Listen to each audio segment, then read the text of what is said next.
Election carnival का कारवां 9,775 kilometre के लंबे सफर के बाद आ पहुंचा है हिमाचल प्रदेश के double high profile seat Hamirpur में। आप सभी का मैं स्वागत करती हूं।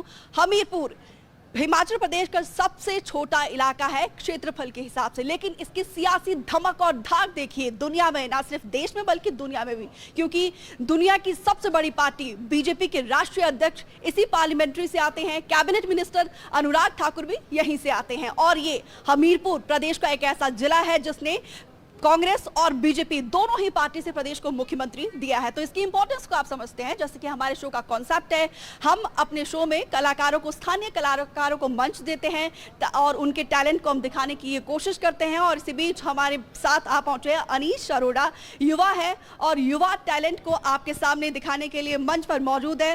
Anish, stage is yours. सभी को नमस्कार, मेरा नाम अनीश ठाकुर और मैं ज़िला शिमला का रहने वाला हूँ।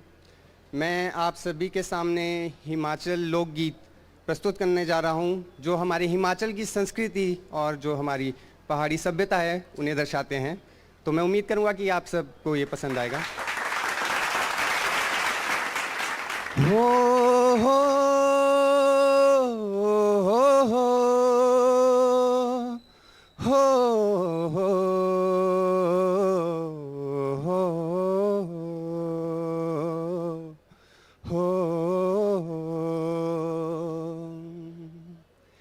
कपड़े धोआ छम छम रोआ कुंजुआ, कपड़े धोआ छम छम रोआ कुंजुआ, बीच बटन निशानी हो है।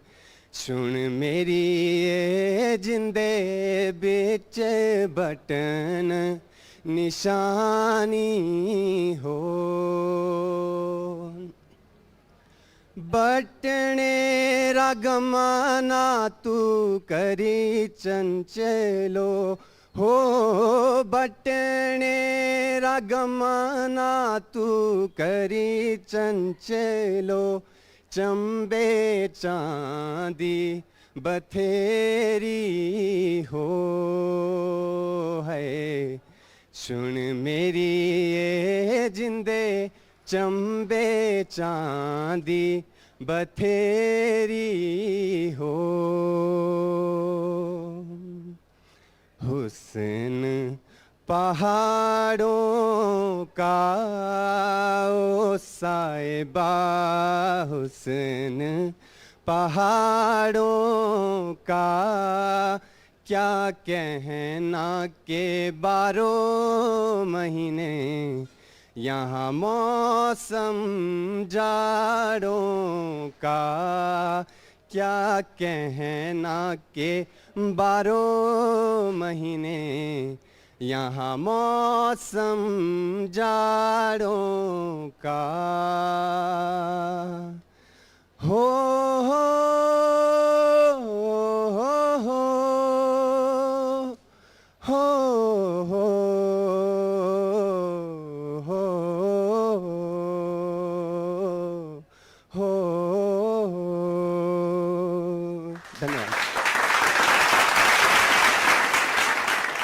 देखिए, हिमाचल अपनी अनूठी संस्कृति के लिए जाना जाता है और जब इस संस्कृति का संरक्षण और इस संस्कृति को आगे लेकर अनीश जैसे युवा आगे बढ़ते तो वाकई में अच्छा लगता है। जोरदार तालियां अनीश के लिए। एक बार आपने शानदार प्रस्तुति दी, बहुत बहुत शुक्रिया। एक बार जरा युवा वोटर है, आप युवा है, युवाओं से जरा वोट की अपील करते हुए एक बार अपील करिए जरा हिमाचल के युवाओं के लिए। मैं सभी से अपील करना चाहूँगा कि जो वोट है वो मजबूरी नहीं, वो ज़रूरी है, तो सभी जाकर जो है वोट करें। धन्यवाद। Thank you so much. तो दोनों ही पार्टी के नुमाइंदे हमारे बीच मौजूद है। पुष्पेंद्र वर्मा कांग्रेस की तरफ से अपनी बात रखेंगे, अपने कैंडिडेट को डिफेंड करेंगे, तो वहीं नरेंद्र अत्री भी अपनी पार्टी के पक्ष को रखते हुए नजर आएंगे। आप दोनों का बहुत बहुत स्वागत और धन्यवाद सर। तो देखिए, हमारे शो का जो सबसे अच्छी बात है, नुमाइंदे सामने मंच पर हैं। आप लोगों के जो भी सवाल है बेधड़क पूछिए, जवाब आपको सीधा मिलेगा। सबसे पहले सर आपके पास आते हुए आपके सवाल। हमारा मेन सवाल इस बात का है, अनुराग जी काफ़ी टाइम से यहाँ पर हैं, एक रेल का मुद्दा थोड़ा सा वो रहेगा, बाकी अदरवाइज विकास के मुद्दे से अगर हम ये बोलना चाहते हैं, यहाँ से सीएम भी हैं, डिप्टी सीएम भी हैं, तीन एमपी हैं, सिकंदर जी, नड्डा जी और अनुराग जी। तो जो डेवलपमेंट हिमाचल की स्पेशली हमीरपुर में होनी चाहिए वो शायद थोड़ी सी कमी है। उम्मीदों पर खरे नहीं उतरे हैं। मैम, आपके सवाल। मैं कांग्रेस वालों से ये पूछना चाहती हूँ कि अभी तो रेल हमारी ऊना तक पहुँच चुकी है, इससे पहले क्यों नहीं बनी? ज्वलंत मुद्दा है ये इलेक्शन टाइम में ट्रेन क्यों याद आती है, उसके बाद फिर सत्ता में आ जाते हैं या चले जाते हैं या रहते हैं, उसके बाद कोई मुद्दा रहता ही नहीं है। क्या बात है ये? बिल्कुल बिल्कुल, ये वाजिब सवाल है। सर, आप में से कोई सवाल पूछना चाहें? जी। मैं युवाओं की तरफ से एक प्रश्न प्रदेश की कांग्रेस सरकार से करना चाहूँगा। जिन झूठी गारंटियों के साथ प्रदेश में सरकार आई थी, युवाओं के लिए एक वादा किया गया था साल में 1 लाख से ज़्यादा नौकरियां मिलेंगी। एक के साथ साथ में एक वादा किया गया था हम युवाओं के साथ 2 रुपये किलो गोबर और इसके साथ साथ में 100 रुपये लीटर दूध खरीदा जाएगा। प्रदेश की कांग्रेस सरकार युवाओं की उम्मीदों पर खरा नहीं उतरी कांग्रेस की सरकार। ये जो कांग्रेस सरकार से पूछ रहे हैं 1 लाख नौकरियां देंगे, लेकिन इनसे ये पूछिए कि पिछले 10 सालों से नरेंद्र मोदी जो है वो वहां पे सत्ता में बैठे हैं, आप 20 करोड़ नौकरियां कहां हैं? 20 करोड़ नौकरियां दिखाएं भारतीय जनता पार्टी वाले लोग। एक मिनट, आप एज अ पर्सन पूछ रहे हैं या फिर एज अ कार्यकर्ता? इन्होंने बोला कि 1 लाख, तो मैं इनसे नरेंद्र जी से पूछना चाह रहा हूं कि आपके जो नरेंद्र मोदी सरकार वहां पे बैठी है, 20 करोड़ नौकरियां कहां हैं, ये दिखाए मुझे। मैडम, मैं बीजेपी से पूछना चाहता हूं क्योंकि हमारे माननीय आदरणीय मोदी जी ने कहा था कि हमारे खाते में 15-15 लाख रुपए आएंगे, वो आज दिन तक क्यों नहीं आए? मैं ये सवाल पूछना चाहता हूं कि पिछले 10 सालों से भारतीय जनता पार्टी की सरकार है केंद्र में, ये बार बार जो है कांग्रेस सरकार को कोसते ही कांग्रेस ने 17 सालों में कुछ नहीं किया। तो मैं ये पूछना चाह रहा हूं कि 10 सालों से भारतीय जनता पार्टी की सरकार है, तो आपने क्या किया? ठीक है, चलिए अब आप दोनों के पास आते हुए, क्योंकि यहाँ पर देखिए सवालों की बौछार, और कुल मिलाकर यहाँ पर देखिए आप दोनों से मैं ये कहना चाहूंगी, रिपोर्ट कार्ड कुल मिलाकर यहाँ पे हमीरपुर की जनता आप दोनों से ले रही है। सबसे पहले सर आपके पास आते हुए, क्या उपलब्धि आप यहाँ पे जनता के सामने रख रहे हैं और किन मुद्दों को लेकर आप जनता के बीच जा रहे हैं? धन्यवाद। सबसे पहले तो मैं ये कहना चाहता हूँ कि उपलब्धि आप हमारी नहीं पूछिए, उपलब्धि केंद्र सरकार की आप पूछिए, क्योंकि 10 साल से केंद्र में नरेंद्र मोदी जी की सरकार है। और यहाँ की अगर आप हिमाचल प्रदेश की अगर बात कर रहे हैं तो हमारी सरकार को आए हुए 15 महीने हुए हैं। और भाई साहब हमारे पूछ रहे थे कि गारंटियों का क्या हुआ, तो ये पहली सरकार है पूरे भारतवर्ष ने जिसमें 10 गारंटियां दी थी इलेक्शन से पहले, और वो 5 गारंटियां जो है वो 15 महीने में हमारी सरकार माननीय मुख्यमंत्री ठाकुर सुखविंदर सिंह सुक्खू जी के नेतृत्व में पूरी कर चुकी है। तो पहली गारंटी थी हमारी पुरानी पेंशन देना, जो कि उन्होंने पहली कैबिनेट मीटिंग में जो है पुरानी पेंशन बहाल कर दी थी। और मैं साथ में पूछना चाहता, यहाँ पर लोकसभा के हो रहे हैं, इसीलिए पूछ रहा, यही बोल रहा हूँ मैं, ये पूछना चाहता हूं माननीय अनुराग ठाकुर जी से कि जब पार्लियामेंट में बहस चल रही थी ओपीएस और एनपीएस की, तो वो खड़े होके वहां पे एनपीएस के फायदे गिना रहे थे। मैं उनसे ये पूछना चाहता हूं कि खुद तो वो लेफ्टिनेंट बन गए टेरिटोरियल आर्मी में, हमारे बच्चों को हिमाचल की वीर भूमि जो कि जानी जाती है, फौज में सबसे ज्यादा जो भर्ती होती है वो हिमाचल प्रदेश से होती है, उनको आप अग्निवीर बनाने पे तुले हुए हैं। तो क्या उन्होंने कोई शब्द बोले थे जब अग्निवीर स्कीम बन रही थी पार्लियामेंट में, कहा था कि हमारे बच्चों को अग्निवीर ना बनाएं? खुद वो लेफ्टिनेंट है, हमारे बच्चों को अग्निवीर बना रहे हैं। तो और क्या वो ये हमीरपुर की जनता को बताना चाहेंगे कि क्या वो फिर से जीते तो अग्निवीर स्कीम को खत्म कर देंगे? ठीक है, ठीक है। नरेंद्र जी, बेशक आप लोग जीत के लिए आश्वस्त नजर आ रहे हैं, लेकिन जनता आपके सामने है, पूछ रही है कि ऊना से हमीरपुर तक रेल आखिर कब पहुंचेगी, वो लाइनें कब बिछेंगी? सबसे पहले तो मैं आपके चैनल का आभार व्यक्त करता हूं कि आपने हमारे जिला हमीरपुर के स्थान को चुना इस डिबेट के लिए। लोकतंत्र में इसका अपना महत्व है। मैं क्रमशः तथ्यों सहित पूरी जानकारी उपलब्ध करवाऊंगा। जो भी प्रश्न हमारे स्थानीय नागरिकों ने पूछे हैं केंद्र सरकार से, उसके बारे में भी, और जो कांग्रेस के प्रतिनिधि ने यहाँ बातें रखी हैं उसके बारे में। सबसे पहले विषय आया ट्रेन का। मैं आभार व्यक्त करता हूँ अपने बंधु का, उन्होंने पूछा मैं आभार व्यक्त करता हूं अपने दूसरे बंधु का जिन्होंने कहा कि आप कांग्रेस के 60 साल के बारे में ही बात करते हैं, अपनी बात नहीं करते। तो मैं उनको बताना चाहता हूं, जब उपलब्धियों की बात हो रही है तो जैसा इन्होंने कहा कि 1.5 साल की बात नहीं हो सकती, 1.5 साल की भी बात होनी चाहिए, 10 साल की भी बात होनी चाहिए, और कांग्रेस जो इससे पहले 60 साल सत्ता में रही उसकी भी बात होनी चाहिए। सबसे पहले ट्रेन की बात इन्होंने करी।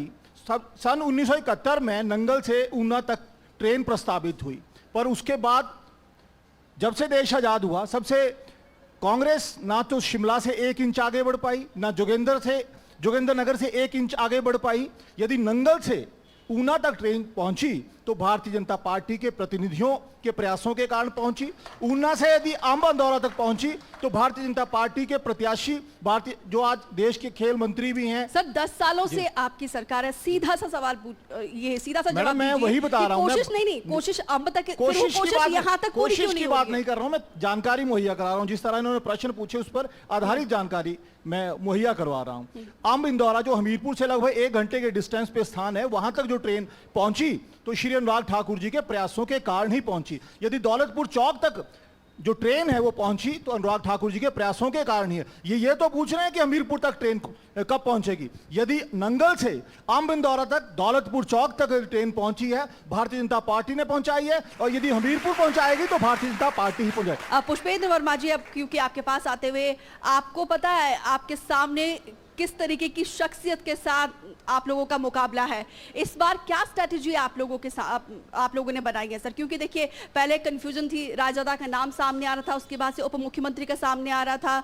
तो कहा यह भी जा रहा है कि आप लोगों ने वॉकओवर दिया है अनुराग ठाकुर को। देखिए, जो कांग्रेस पार्टी है एक बहुत पुरानी पार्टी है, और जैसे आप कह रहे हैं कि वॉकओवर दिया है, तो ये आप गलत कह रहे हैं, क्योंकि कांग्रेस पार्टी के अंदर बहुत से नेता हैं जो कि सक्षम हैं चुनाव लड़ने के लिए। और माननीय उप मुख्यमंत्री का आप नाम ले रहे हैं, उनका थोड़ा पारिवारिक समस्या होने के कारण वो इस चुनाव में उस शक्ति के साथ नहीं आ सकते, तो इसलिए रायजादा जी थे, वो हमेशा से हमारी जो है पहली पसंद हैं, और वो एक धाकड़ नौजवान युवा नेता हैं जिन्होंने कि इनके बीजेपी के अध्यक्ष को वहाँ पे धूल चटा के एक बार दिखा चुके हैं, और वो कोई कमज़ोर नहीं है। और रही बात स्ट्रैटेजी की, तो स्ट्रैटेजी जो है वो नेता लोग नहीं बनाते, स्ट्रैटेजी जनता बनाती है, ये जनता ने तय करना है। अनुराग जी पिछले 20 वर्ष से यहाँ पे सांसद हैं, उन्होंने तय करना है कि उन्होंने यहाँ पे क्या किया। 10 साल से अगर केंद्रीय मंत्री हैं तो एक केंद्रीय मंत्री का जो बजट होता है वो एक प्रदेश सरकार से ज्यादा होता है।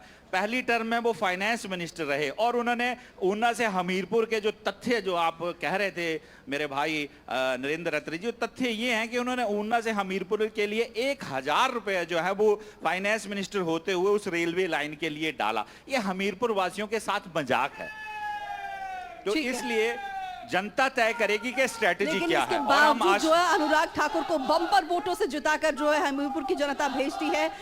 नरेंद्र जी, अब आपके पास आते हुए, क्योंकि यहाँ पर देखिए इस बार मुख्यमंत्री इसी पार्लियामेंट्री से है, उप मुख्यमंत्री है, कैबिनेट मिनिस्टर है, फाइट को आप किस तरीके से देखते हैं? हालांकि आप लोग यहाँ पर जीत के लिए आश्वस्त है, लेकिन 400 पार का नारा आप लोग दे रहे हैं, और हिमाचल प्रदेश की 4 सीटों पर जीत के लिए क्या रणनीति सर आप? देखिए, हम जीत के लिए आश्वस्त इसलिए हैं कि भारतीय जनता पार्टी ने काम किया है, नरेंद्र मोदी जी ने काम किया है, अनुराग ठाकुर जी ने काम किया है। डॉक्टर साहब पूछ रहे हैं कि इनके प्रत्याशी जो हैं उन्होंने भाजपा के नेता को धूल चटाई है, तो मैं इनको दुरुस्त करना चाहूंगा। आजकल तो उन्होंने खुद ही धूल चाटी है, फिलहाल विधानसभा चुनावों में।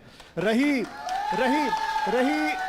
श्री अनुराग ठाकुर जी की बात, तो आज अनुराग ठाकुर जी की उपलब्धियां ना केवल हिमाचल प्रदेश में बल्कि पूरे भारतवर्ष के अंदर चर्चा की, उनकी कार्यशैली जो है चर्चा का विषय है। आज उनको फॉलो देश के दूसरे सांसद करते हैं, उनकी नीतियों के कारण, उनकी पॉलिसीज के कारण, चाहे वो लोकसभा के अंदर परफॉर्मेंस की बात हो या लोकसभा के बाहर अपने प्रदेश के हित की रक्षा करने की बात हो, उन्होंने एक नहीं अनेकों बार पूरे देश को प्रभावित किया है। और जो ट्रेन की बात बार बार कह रहे हैं, इनके आंकड़े, इनके अपने आंकड़े हैं। वास्तविकता यही है कि हजारों करोड़ रुपया 13 ट्रेनें अनुराग ठाकुर जी ने अपने संसदीय क्षेत्र के लोगों के लिए शुरू करवाई।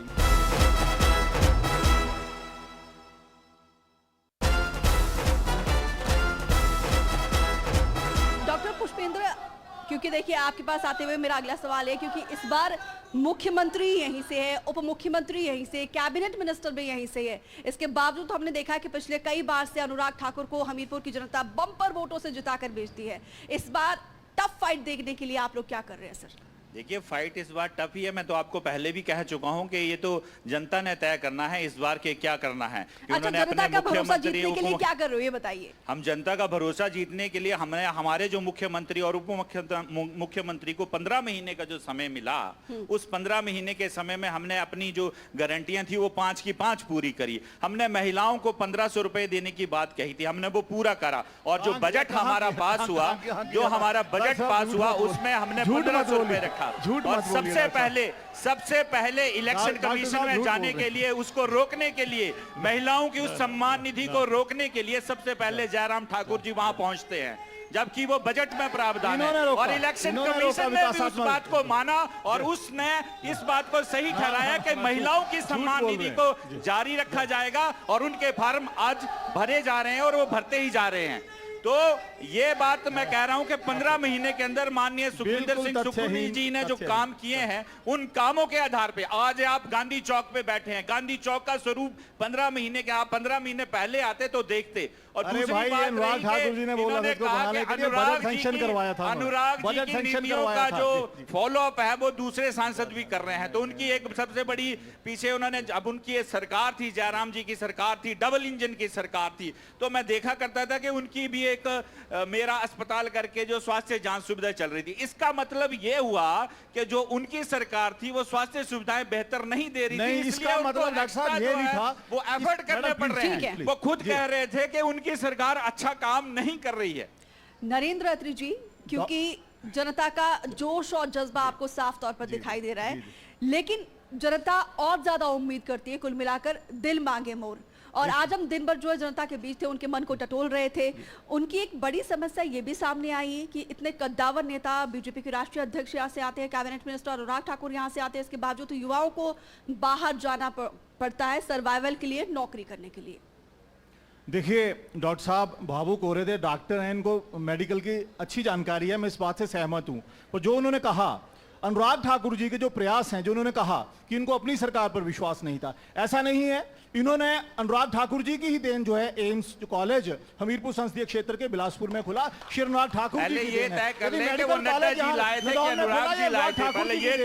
पीजीआई सैटेलाइट यदि सेंटर जो अंदर खुला, वो श्री अनुराग ठाकुर जी की देन है। इसके बाद जो अपने हिमाचल के पर्वतीय क्षेत्रों के, ग्रामीण क्षेत्रों के जो हमारे बुजुर्ग जो हैं अस्पताल तक नहीं पहुंच सकते, यदि उन तक अस्पताल अपनी वैन पहुंचाने का प्रयास अनुराग ठाकुर जी ने किया, तो क्या ये प्रशंसा की बात नहीं है?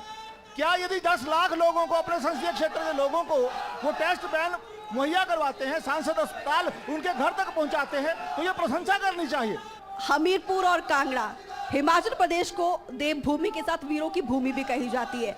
अग्निवीर को लेकर यहाँ पे युवाओं में काफी रोष है सर, क्योंकि इसी धरती ने परमवीर चक्र विजेता को भी दिया है। ना जाने कितने युवाओं ने मां भारती की रक्षा करते हुए अपना सर्वोच्च बलिदान दिया है। मुझे बहुत हैरानी होती है, मैं आपके प्रश्न का स्वागत करता हूं, जिन्होंने भी ये प्रश्न किया उसका मैं स्वागत करता हूं। मुझे बहुत हैरानी होती है जब कांग्रेस जो है देश की सीमा की सुरक्षा की बात और सैनिक के सम्मान की बात करती है, क्योंकि कांग्रेस अधिकतर समय इस देश के अंदर सत्ता में रही, उन्होंने कभी ध्यान नहीं दिया। यदि भारतीय जनता पार्टी की बात करता, इनको अग्निवीर की खामियां तो निकाल रहे हैं, पर वन रैंक वन पेंशन में 1,20,000 करोड़ रुपया जो है इस देश के करोड़ों सैनिकों के खातों में गया, उसकी बात नहीं करेंगे। यदि ये अग्निवीर की बात करेंगे, पर इस प्रदेश लेकिन नरेंद्र जी, युवा तो अपने भविष्य को लेकर चिंतित है ना। मैं बात कर रहा हूं, मैं सीधा इसी विषय पर आ रहा। ये बात करते हैं, पर ये 94,000 जो सैनिक इस प्रदेश के अंदर हैं, पूर्व सैनिक हैं, उनके खातों में जो वन रैंक वन पेंशन का हजारों करोड़ रुपए का लाभ हुआ, उसकी वो बात नहीं करते हैं। ये कांग्रेस का, देखिए ये बातों को उलझा रहे हैं। अग्निवीर की बात ये नहीं करेंगे। खुद अनुराग जी लेफ्टिनेंट बन रहे हैं और यहाँ पे हमारे बच्चों को अग्निवीर बनने के लिए वो जो उनको मजबूर कर रहे हैं। आप कहिए कि अग्निवीर को बंद करेंगे। डॉक्टर साहब, ये हमें गर्व है, हमें गर्व है कि अनुराग हमें ठाकुर किस जी बात का लेफ्टिनेंट गर्व होना बने हुए चाहिए? हैं। आज हमारा बच्चा अग्निवीर शहीद हो जाता है बॉर्डर पे, तो उसको शहीद का दर्जा नहीं दिया जाएगा। ये अग्निवीर योजना है। 19 साल का वो दाखिल होगा, 23 साल का वो रिटायर हो जाएगा। ये अग्निवीर है। तो ठीक रहेगा। भारतीय जनता पार्टी की सरकार ने, नरेंद्र मोदी जी की सरकार ने अनुराग ठाकुर जी के नेतृत्व में ये सुनिश्चित किया है कि युवाओं को उनके देश के अंदर सही दिशा में आगे बढ़ने का मौका मिलना चाहिए, और वो मिल रहा है। वो मिल रहा है, कांग्रेस में नहीं मिला है। अपने देश के युवाओं के अंदर राष्ट्रभक्ति का जज्बा भरने के लिए यदि स्कीम लाई गई है तो उसके पॉजिटिव पहलुओं को देखा जाए, उसके बाद उसकी पॉजिटिव पहलू गिनाइए तो सही उसके। आप पॉजिटिव पहलू गिनाइए तो सही। बड़ा इंपॉर्टेंट सवाल मेरा आप दोनों से रहेगा, क्योंकि 1 तारीख को यहाँ पर लोकसभा की 4 सीटों के साथ 6 सीटों पर उपचुनाव भी होने हैं, और सबसे ज्यादा इसी पार्लियामेंट्री पर 4 सीटों पर उपचुनाव है। आपसे सर पुष्पेंद्र जी, क्या आप लोग अपने विधायकों को नहीं संभाल पाए, उनको कन्विंस नहीं कर पाए? क्योंकि राजनीति के, हिमाचल की राजनीति के इतिहास में जो घटनाक्रम हुआ है, एक कहीं ना कहीं एक दब्बा की तरह देखा जा रहा है। और दूसरा सर, अगर वो आपकी पार्टी में आए हैं, नरेंद्र जी अगर वो आपकी पार्टी में आए हैं तो क्या डील हुई है सर? देखिए आपने बात करी कि हम संभाल पाए कि नहीं संभाल पाए। देखिए, ऐसे भ्रष्टाचारी लोगों को संभालने से कुछ नहीं होता। माननीय मुख्यमंत्री जी एक ईमानदार व्यक्ति हैं। इन्होंने भ्रष्टाचार किए, खनन किया, उस खनन को रोका गया तो इन्होंने बीजेपी के साथ मिलकर ऑपरेशन लोटस चलाया। लेकिन मैं आपको बता दूं कि हिमाचल प्रदेश पहला प्रदेश है जो पूरे भारतवर्ष में ऑपरेशन लोटस को उसने विफल किया है। ये बात है हिमाचलियों की, ये है वीरभूमि हिमाचल की, जिसने ऑपरेशन लोटस को धूल चटा दी है। जिन कांग्रेस के विधायकों की आप बात कर रहे हैं, वो पिछले लंबे समय से विधानसभा के अंदर उन्हीं गारंटियों की बात कर रहे थे जिन गारंटियों की डॉक्टर साहब पूरा होने की बात कर रहे हैं। उन विधायकों ने उन्हीं गारंटियों की बात करी कि मुख्यमंत्री जी आप कब गारंटियां पूरी करेंगे। जब वो नहीं गारंटियां पूरी हो गई तो कांग्रेस की, इस प्रदेश की जनता के साथ साथ उनके अपने विधायक जो थे, प्रदेश सरकार पर विश्वसनीयता उन्होंने खो दी।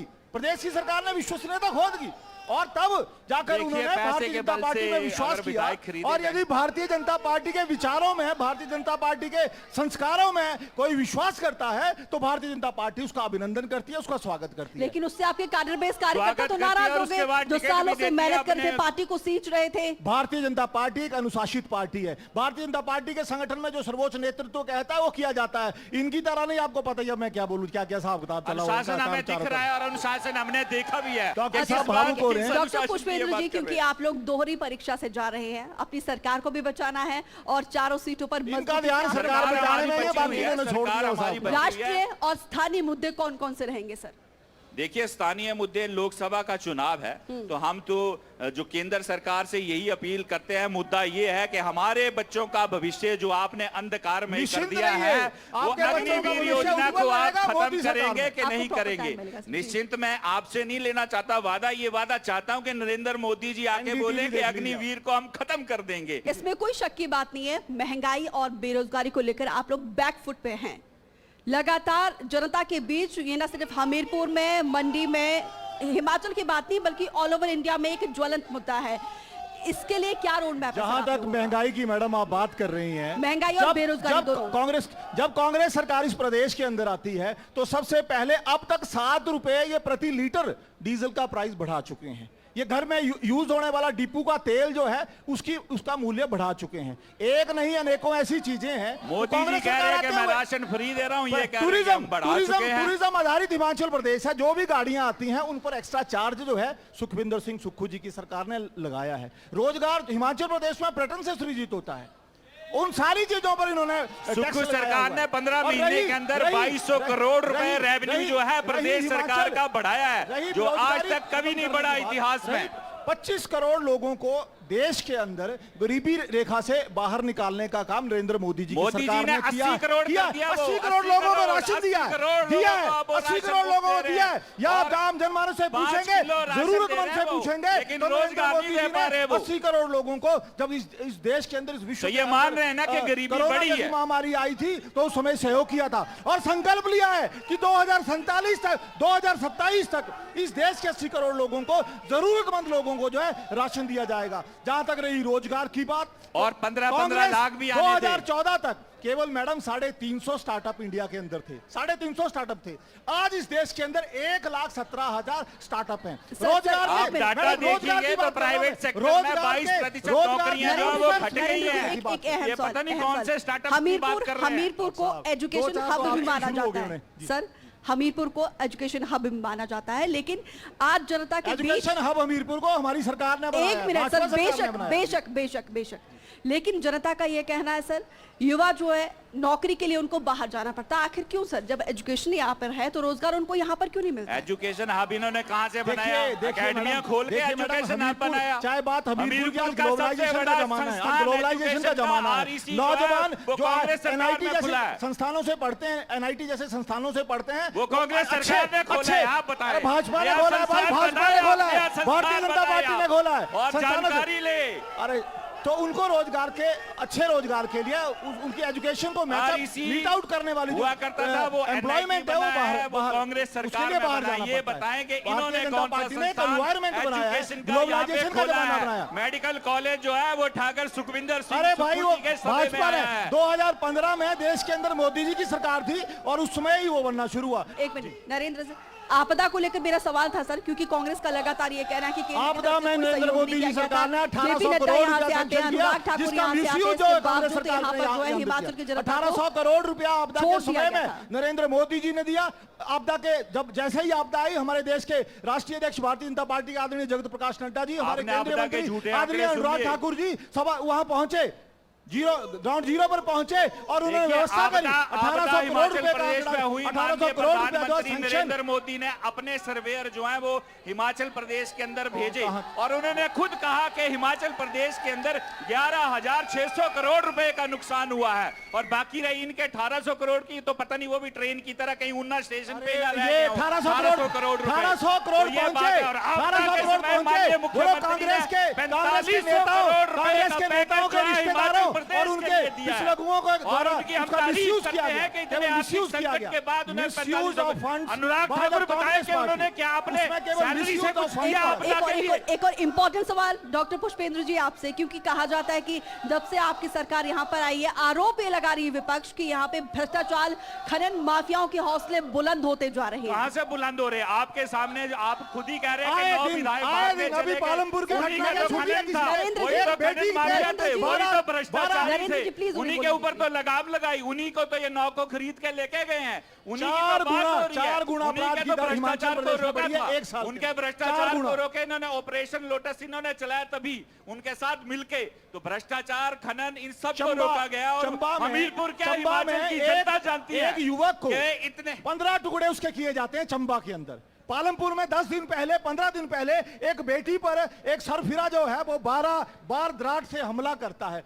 बद्दी के अंदर 2 महिलाओं को अगवा किया जाता है। अरे बोरंज के अंदर एक बहन के साथ अमानवीय व्यवहार होता है। इसकी ये लॉ एंड ऑर्डर की बात कर रहे हैं आप हमारे नेता कॉलेज के आसपास ग्राउंड खोलते हैं और ये कांग्रेस सरकार जो है इन्होंने ठेका खोल दिया हुआ है। ये बताइए जरा, क्योंकि पहला सवाल रेल से रिलेटेड था और आखिरी सवाल भी मेरा वही रहेगा कि हमीरपुर में रेल कब पहुंचेगी? देखिए अनुराग ठाकुर जी ने, देखिए अनुराग ठाकुर जी ने नंगल से अंब तक पहुंचाई है और हमीरपुर तक क्या, हमीरपुर से रानीताल से लेके बिलासपुर तक का सर्वे भी हमारी सरकार, मोदी सरकार कर रही है। और रेल कनेक्टिविटी, सड़क कनेक्टिविटी एक्सप्रेस। डॉक्टर साहब भी वीकेंड पे जब चंडीगढ़ जाते हैं तो पहले 5 घंटे लगते थे, अब 3 घंटे लगते हैं। किसके कारण? अनुराग ठाकुर जी ने जो हाईवे बनाए। और जो रेल की बात ये कर रहे हैं कांग्रेस की, तो वैसे ही रेल बनी हुई है, पिछली बार वैसे ही रेल बनी हुई है पहले। ये तो अपनी विकास की गाथा गिना रहे हैं सर, आप लोगों को जनता की नहीं है। हमीरपुर ये 4 लेन बनाई जाएगी, ये 4 लेन को 2 लेन इन्होंने कर दिया है। ये बताएं कि वो 2 लेन है कि नहीं है? गुरुजी आपने तो सिंगल लेन मिली छोड़ी थी। तो ये जो आपसे तो 60 साल में है, ये जो भारतीय जुमला पार्टी का जुमला है वो अब नहीं चलेगा। आपसे तो 60 साल में सिंगल लेन भली भांति परिचित है जुमलों से। डबल लेन 4 लेन बन रही है, उस पर प्रश्न कर रहे हैं। प्रश्न नहीं करे, 4 लेन नहीं बन रही, वो 2 लेन बन रही है। आपकी जानकारी के लिए मैं बता देता हूं, that is 2 lane not 4 lane. Doctor Pushpendra ji, यहाँ पर देखिए, ये तो अपनी विकास की एक के बाद एक जनता के सामने रख रहे हैं। इस बार सर क्या आप लोगों की ऐसी स्ट्रैटेजी रहेगी, क्योंकि देखिए चारों सीटों पर आप लोगों को फाइट भी देनी है और यहाँ लोगों पर के कांग्रेस पे विश्वास है, उनके चुनाव में मुख्यमंत्री पे विश्वास है, उनके उप मुख्यमंत्री पे विश्वास है और वो काम कर रहे हैं। आज आप गांधी चौक पे बैठे हैं, इसका स्वरूप देखिए जो बदल गया। आज से 15 महीने पहले इसका स्वरूप ये नहीं था। आप यहाँ के किसी भी सार्वजनिक शौचालय में जाइए, आप स्वरूप देखिए उसका, जो आपके एक मिनट मैडम, एक मिनट का कार्य 55 करोड़ रुपए से हमने शुरू किया। इसमें मैं जवाब देना चाहूंगा। एक मिनट भाई, 2001 से बस स्टैंड का कार्य नहीं हो रहा था। आप मुझे बताइए, आज वो 2024 में शुरू वो हुआ। तब संभव हुआ जब नगर परिषद में भारतीय जनता पार्टी के लोग बैठे हैं, वो विकास तब हुआ जब भारतीय जनता पार्टी के पार्षद जो हैं वो नगर परिषद में बैठे हैं, हमारे जी बैठे हैं, हमारे हमारे भाई बैठे हैं, जी बैठे हैं, ये इनके जुड़े हुए हैं, आप हो रहे हैं, इमोशनल हो रहे हैं और आप जनता को अब 20 साल से ज्यादा देखिए बेवकूफ सर, नहीं समय हमारे बना पास सकते। इतने ही इंपॉर्टेंट सवाल आप दोनों से, क्योंकि देखिए वोटिंग का जी बैठे हैं, परसेंटेज हमारे पार्षद बैठे हैं, ये इनका विकास है, इनकी सर, देन है। भाई नरेंद्र अजमेर जी, जी है सवाल हमारे, तो उनका सुनिए। विकास है, ये कांग्रेस का विकास नहीं है जी। सवाल सुनिए सर, सवाल सुनिए, क्योंकि आप देखिए चुनाव अपने आखिरी दौर में है, वोटिंग परसेंटेज गिरता जा रहा है। हिमाचल प्रदेश में वोटिंग का परसेंटेज बढ़े, इसके लिए आप दोनों ही पार्टी की क्या कोशिश रहेगी? देखिए, भारतीय जनता पार्टी ने समय समय पर, न केवल भारतीय जनता पार्टी ने, पर हमारे विचार परिवार से जुड़े हुए सभी संगठनों ने प्रदेश के अंदर मतदाता जागरूक अभियान छेड़े हैं, जिसका सीधा कारण यह है केवल भारतीय जनता पार्टी के लिए वोट मांगना नहीं, लोकतंत्र के महत्व पर आम जनमानस के बीच में चर्चा करना, नौजवानों को प्रेरित करना कि वो अधिक से अधिक संख्या में जो नव मतदाता हैं मतदान के लिए जाएं और दूसरे लोगों को मतदान के लिए प्रेरित करें। ये हमारी योजना का हिस्सा है। देखिए, हम मतदाताओं को जागृत कर रहे हैं और जो सोए हुए हैं 10 साल से उनको भी जागृत कर रहे हैं, और जो नौजवान हमारे हैं वो तो पहले ही उत्साहित हैं। इस बार अग्निवीर जैसी ये जो स्कीमें लाई गई हैं उनको तोड़ मरोड़ के जो पेश किया गया है, तो जागरूक है मतदाता। हिमाचल का अपने मुख्यमंत्री से वो प्यार करता है और आपके सामने आपने देखना यहाँ पे 75% से ऊपर वोटिंग होगी और अनुराग ठाकुर जी की इस बार जो है वो विदाई तय है हमीरपुर संसदीय क्षेत्र से, ये तय है। ठीक है सर, ठीक है, आप दोनों आए, आप दोनों का बहुत बहुत धन्यवाद। हमीरपुर की जनता से हम अपील करते हैं कि 1 तारीख को वोट डालने जरूर जाए, क्योंकि ये पर्व है, महापर्व है गर्व का। अपने वोट का जरूर इस्तेमाल करिए, क्योंकि जब आप वोट डालते हैं तो अपने 5 साल के लिए अपने जनप्रतिनिधि से सवाल पूछ सकते हैं कि आपने हमारा काम कितना किया। अपने रेल को लेकर भी आप सवाल पूछ सकते हैं। तो फिलहाल आज के लिए इलेक्शन कार्निवाल में हमें दीजिए इजाजत। अगले एपिसोड में फिर हम मिलेंगे अपने नए कारवां के साथ।